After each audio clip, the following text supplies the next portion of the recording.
The second piece is more qualitative. And this is about building a culture of experimentation. Now, follow me here on this one. Follow me with this one.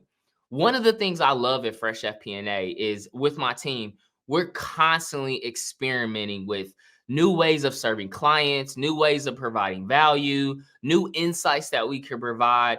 We're constantly creating what I call MVPs, right? This could be now, yes, we're my team, our clients, yes, they're our most valuable partners, they're our most valuable players, whatever you want to say.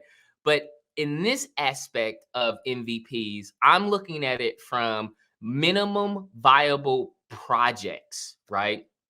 So to give you a great example of a minimum viable project that you can go do, one of the things that I work with in a lot of our business, and also this carries over from working and leading over almost 20 plus years in leading high growth finance organizations at scaling businesses, was on a quarterly perspective.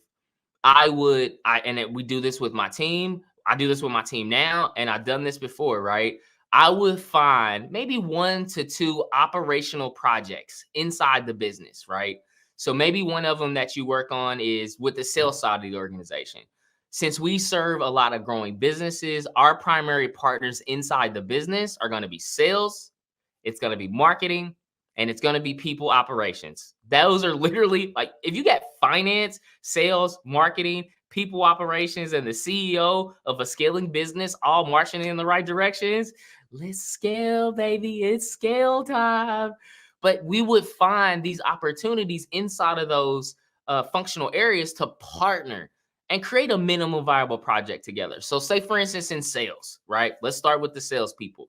Maybe you go into your sales organization and you look back and say, all right, well, we didn't perform in our previous quarter as we needed to. So maybe I'm going to create a minimum viable project this quarter or this 6 months or this year that I'm going to work with sales around pipeline management, or maybe work with sales around how we're making sure we're leading. We got the right stages in our sales process, or making sure that our sales team is enabled, right? Or making sure we're balancing putting our sales people in the right roles, right? Maybe they shouldn't be doing development work and trying to sell at the same time.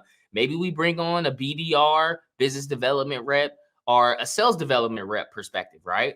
So these MVPs are operational projects, right? These aren't, and you could also do them in finance as well, too. You could say, hey, Chris, I want to create a MVP specifically with the finance organization. But I think the biggest value in building this culture of experimentation is getting outside the finance organization. Get outside that comfort zone.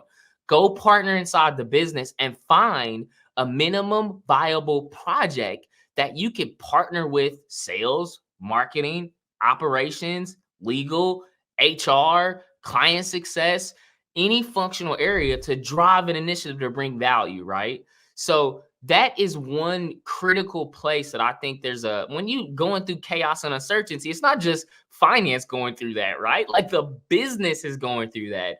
So when you can partner and build some of these MVPs, I gave you an example around sales. Here's another great one around HR that at Fresh FP&A we work around. Is one of the most important things around uncertainty and challenge from the people perspective is looking at that compensation side, right? So diving into some of our clients that we worked with, they really did that when it came to salary bands and ranges and compensation and bonus structures, and making sure they're actually producing a total compensation package for their employees, right? It's not just like this one-off thing to say, oh man, this is a great negotiator, so they get more salary. This person asks for a bonus. I don't even know if we have a formal bonus plan, but the salesperson signed up for it. Like, here's the thing. When you're moving fast in an organization and you're trying to get that talent, I completely understand. I do that. In leading Fresh FP&A, I'm making sure that we're keeping a consistent model, that we're making sure it's scalable, right?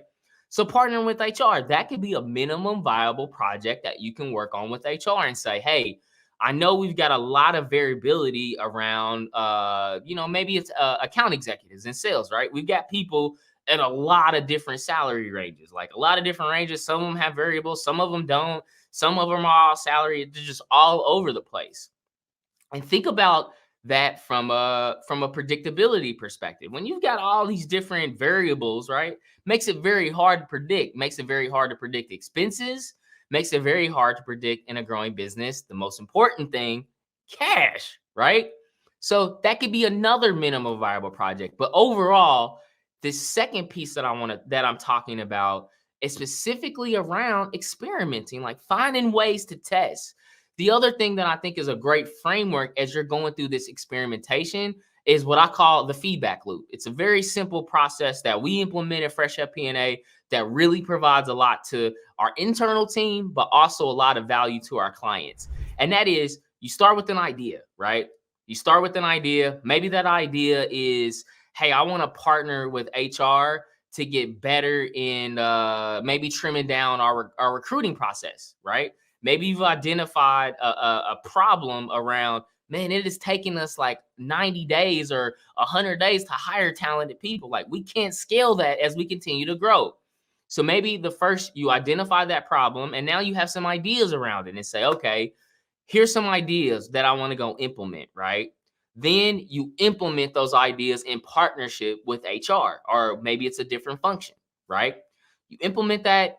The next stage is now you get feedback from that process. How is the process going? Maybe you evaluate that depending upon the cadence of your business. Maybe you're evaluating that monthly and say, all right, what's the feedback that we're getting? We've identified this problem. We've got some ideas. We're implementing and partnering together with HR. What's the feedback that we're getting, right? Then you take that feedback and you loop it right back in the process, right? It's like, hey, we got this feedback. One of the things that we get a lot of feedback on is like our process. Like people upload their LinkedIn and then they got to type in all their information again. And then it just like end out of the process, right? We're seeing a lot of slippage in our funnel at that first stage because we don't create an easy applicant experience, which if we don't create an easy applicant experience, maybe that's a key driver of why we're seeing these roles take so long to fill. That's that feedback loop. It's a continuous process. It's a continuous process that you're constantly getting feedback. You have a new idea, you implement it, you get feedback, you constantly go through this what I call feedback loop. So much great information comes from that. And it not only comes from finance, but it's also that partnership element. That's why these MVPs are so much more valuable when you step outside the finance organization to go do them. So that's that one about that. Build a culture of experimentation. Find some great MVPs. I gave you a lot of great examples that you can go into your organization or you can go in with your clients and start looking at.